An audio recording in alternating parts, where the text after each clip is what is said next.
Dito ko po pinapalamig yung lugaw para sa mga tuta at saka para sa mga aso. Higaan. Sige lang, hindi naman matatapon dito eh. Kasi kapag sa baba ko lalagay, dudumugin kaagad nila. Tsaka lalagay ko na to sa labahan mamaya. Kaya okay lang. Maglalaba po ako.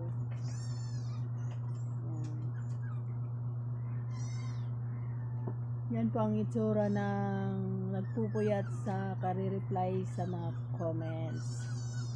Ayan.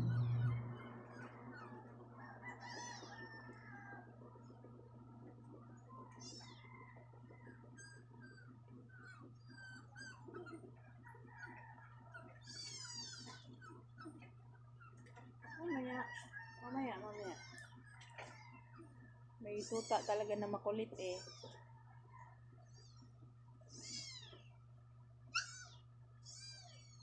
Mamaya, pati mga kuting ko, gutom na. Nagutom na yung plangga. Yun mo. Oh, naamoy niya agad. Oh. Oh, mainit pa yan. Huwag ka muna sa baba. Itong isa. Oh, gutom na rin, oh. Oh, gutom na rin si Whitey, oh. Oh, mainit pa yan. Mainit pa yan. Mikos-mikos muna sa lugaw.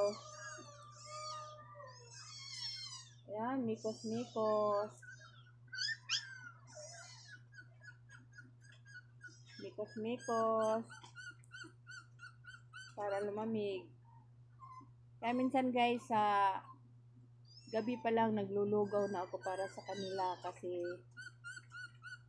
umagang-umaga, gutom na po silang lahat.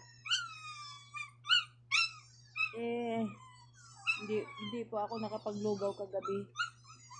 Kaya ngayon lang ako nakapaglugaw. Kaya maabot ng ilang minuto sa pagpapalamig. Matagal kayang palamigin ang lugaw guys kaysa kanin na sinaing. Naluan ko po to ng tubig na malamig. Tubig galing sa gripo ba? Yan.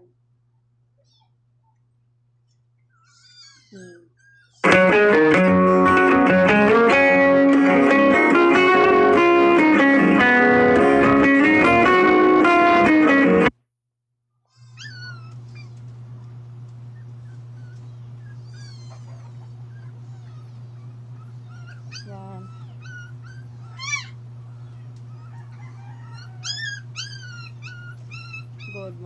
Good morning. Maingay na sila.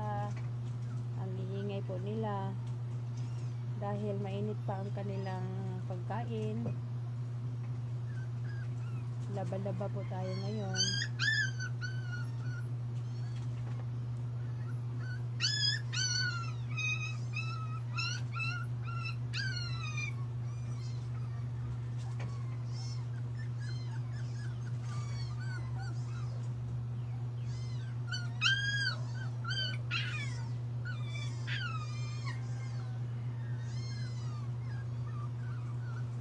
Mamaya na, mainit pa eh.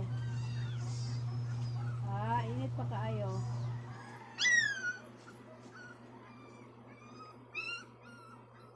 Init pa kaayo mga langga.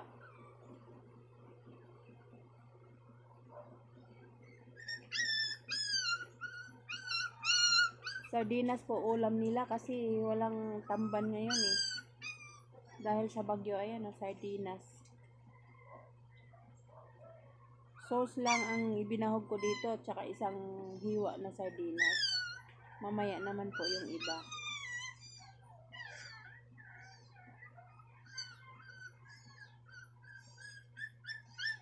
So kapag may tamban po, tuloy.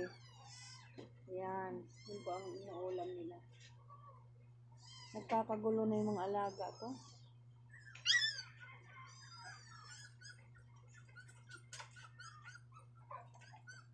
Thank you for watching.